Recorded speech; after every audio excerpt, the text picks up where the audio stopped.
안녕하세요. 블루딥입니다. 파워포인트로 그림 그리기 1강에 이어서 오늘은 2강인데요. 오늘은 곡선 그리기와 도형 채우기, 도형 윤곽선, 그다음 도형 투명도 조정하는 법에 대해서 설명해 드릴 거예요. 1강에서는 마법의 키 F4번과 Shift 키, 컨트롤 키를 사용하는 방법을 설명해 드렸는데 참고하시고요. 핵심 위주로 교육을 하도록 할게요. 아무래도 이제 그 파워포인트로 그림을 그리다 보면 지난번에 단축키를 몇 개 놓친 게 있어서 다시 설명해 드릴게요. 컨트롤 키 같은 경우는 이제 줌인, 줌인 아웃 기능을 갖고 있는데요. 이 컨트롤 키를 누른 상태에서 마우스 가운데 보면 동그라미 있죠? 마우스 힐을 당기고 줄이면 이렇게 줌인, 줌아웃이 됩니다. 그래서 나중에 그림을 그릴 때 전체적인 구도를 보셔야 되기 때문에 줌인, 줌아웃을 많이 쓰게 돼요. 컨트롤 키를 이용해서 클릭하게 되면은 개별 선택하게 되는데 뭔 말이냐면 여기 칸을 볼게요. 여기서 보시는 것처럼 1번부터 10번까지 있는데 전체를 선택하고 싶을 때는 마우스를 드래그 드롭을 해서 이렇게 선택하실 수가 있어요. 전체를 선택하고 또는 마우스 드래그 드롭을 자기가 원하는 부분만 이렇게 골라서 선택할 수도 있는데 2번, 7번, 4번, 9번을 선택하고 싶은데 클릭하고 또 클릭하면 없어져 버리잖아요. 이때 컨트롤 키를 누른 상태에서 2번, 7번을 다시 선택해주면 이렇게 각개별로 선택이 된다는 거죠. 또는 1번, 7번, 3번, 9번, 5번을 선택하고 싶다. 1번을 클릭하시고요. 컨트롤 키를 누르고 플러스 키로 바뀌었죠. 7번을 누르고 3번을 누르고 9번을 누르고 5번을 누르면 돼요. 지금 컨트롤 키를 계속 잡고 있는 거예요. 이런 방법을 하면 각개별로 잡을 수 있기 때문에 이동하실 때 편하고요. 지난번에 수평과 수직으로 이동하는 방법이 뭐라고 그랬죠? Shift 키를 누르고 좌우 또는 이 아래로 움직이라고 했죠. 그러면 아무래도 수직이라든가 수평 간격으로 이동하기가 상당히 용이합니다. 그래서 컨트롤 키를 잘 사용하시는 법을 익숙해져야 돼요. 다음은 도형 채우기 방법에 대해서 설명해 드릴 건데, 도형을 채울 때는 곡선을 이제 그리게 되잖아요. 이렇게 곡선을 자유자재로 이렇게 그리게 되겠죠. 클릭 하겠죠.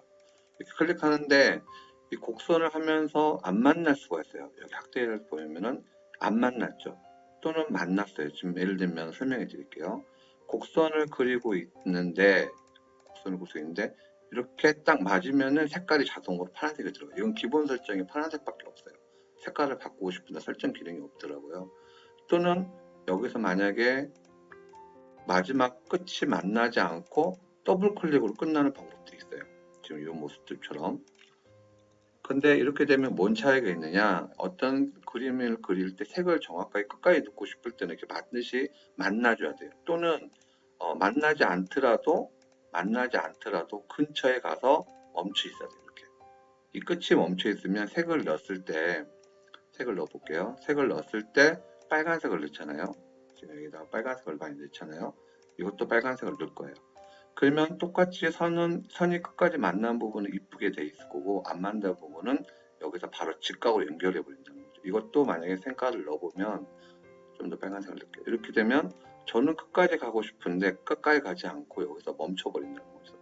가급적이면 선이 모일 수 있게 해주는 방법을 택하는 게 좋아요. 여기도 마찬가지로 색이 들어간 거와 안 들어간 거의 차이는 선이 안 만난 거는 끝이 이 끝선과 끝선이 직각으로 연결해 버린다는 거죠. 그리고 이 끝이 만난 선은 이쁘게 끝까지 선이 간다는 거예요. 그래서 이렇게 선이 꼭 만나게 연습을 하시는 게 제일 좋고요. 잘 모를 경우는 이 확대를 해서 보시면 돼요. 이렇게 컨트롤 키를 누르고 드래그 들어오고 마우스 힐을 돌리면 줌인 줌아웃이 되죠. 또는 이제 색깔을 넣는 방법은 이런 식으로 색깔을 넣으면 돼요. 자기가 원하는 색깔을 여기서 도형 채우기에서 파란색 또는 뭐 도형 채우기에서 검정색 이렇게 넣으면 되는데 윤곽선 같은 경우는 윤곽선도 마찬가지예요.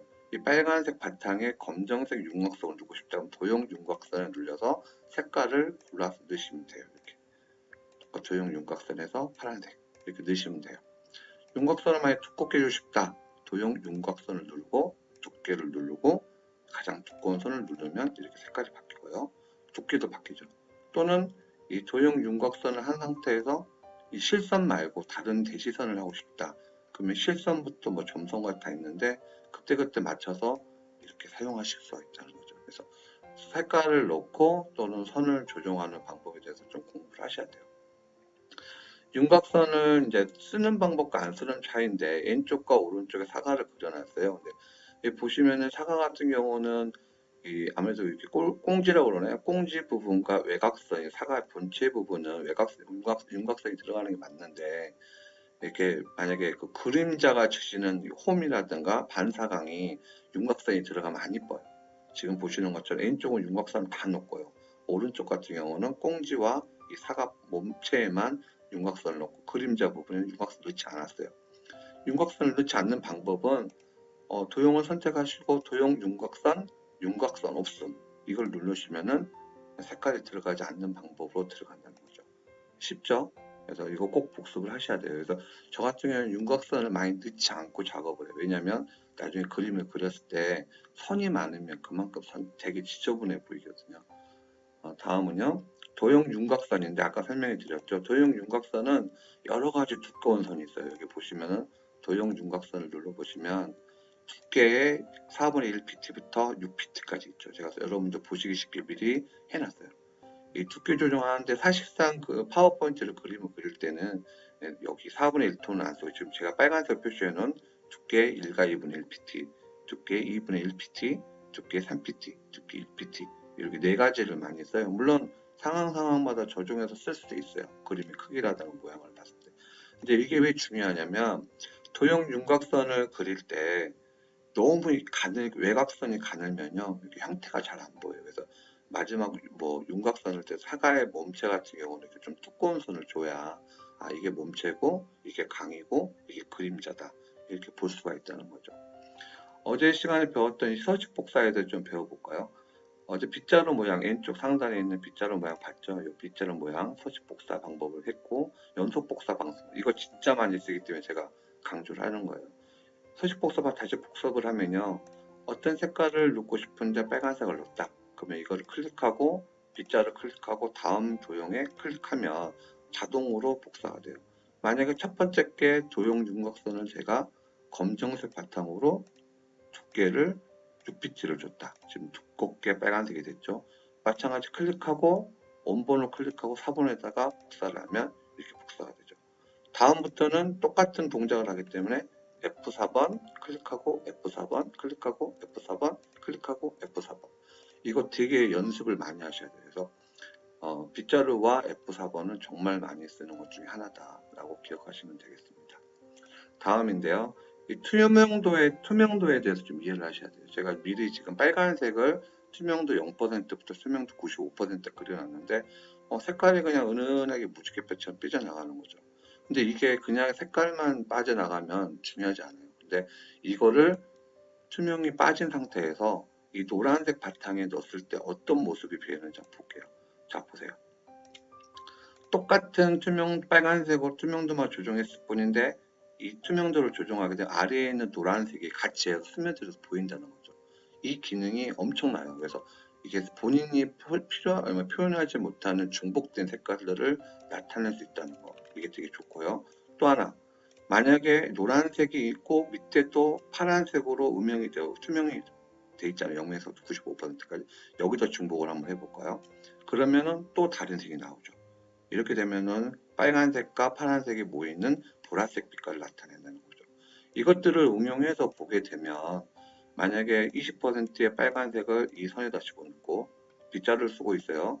파란색의 40%의 파란색을 여기다 집어넣고 여기다가 노란색을 마지막에다 넣었다. 그랬을 때 이걸 합쳐볼까요? 합쳐보면 이런 식으로 나온다는 거죠. 의외의 색들이 많이 나와요. 그래서 자연스럽고 또는 뭔가 표현을 좀 독특하게 하고 싶을 때는 근데 저는 머리카락을 표현할 때 이런 방법을 많이 쓰고 있어요. 이게 이제 투명도 방법을 쓰게 되면 뭐가 좋냐면 사과로 가볼게요. 사과를 그렸을 때 광이 이렇게 하얗게 반짝거리는 것보다 여기다가 투명도를 주는 방법은 오른쪽 마우스를 누르면 도형 서식이 나오죠. 도형 서식에 여기 보면 채우기의 투명도, 이 투명도 있죠. 이거를 80%로 줄여봐요. 그럼 어떻게 되나요? 빨간색 바탕에 흰색의 80% 투명도가 들어갔기 때문에 은은한 빛깔이 나온다는 거죠. 그래서 이 투명도까지 충분히 공부하시면 여러분들이 다음 시간에 그림을 그릴 때 좀 도움이 될 거라고 생각합니다.